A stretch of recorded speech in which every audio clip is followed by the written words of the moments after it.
నియోజకవర్గం శాసనసభ్యులు శ్రీ వంశకృష్ణ యాదవ్ గారికి, అలాగే మా సంస్థ చైర్పర్సన్ విశ్వసాహిత్య కళావేదిక చైర్పర్సన్ శ్రీమతి బొల్లి రమావతి గారికి, యూనియన్ న్యూస్ ఛానల్ రిపోర్టర్గా ఎన్నో సేవా కార్యక్రమాలు, రచయితగా ఎన్నో ప్రచురణలు చేసినటువంటి మిత్రులు శివకుమార్ గారు, అలాగే మా సీనియర్ ఉత్తరాంధ్ర జిల్లాల కోఆర్డినేటర్ కోనూరు శ్రీనివాసరావు గారు, వీళ్ళందరికీ నేను మనస్ఫూర్తిగా ధన్యవాదాలు తెలుపుకుంటూ ఇక్కడికి విచ్చేసినటువంటి మీరందరికీ నా హృదయపూర్వక నమస్కారాలు తెలియజేస్తున్నాను.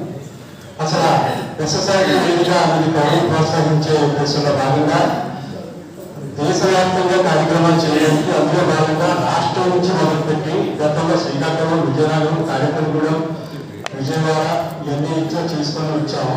తర్వాత కార్యక్రమం విజయనగరంలో ఉంటుంది.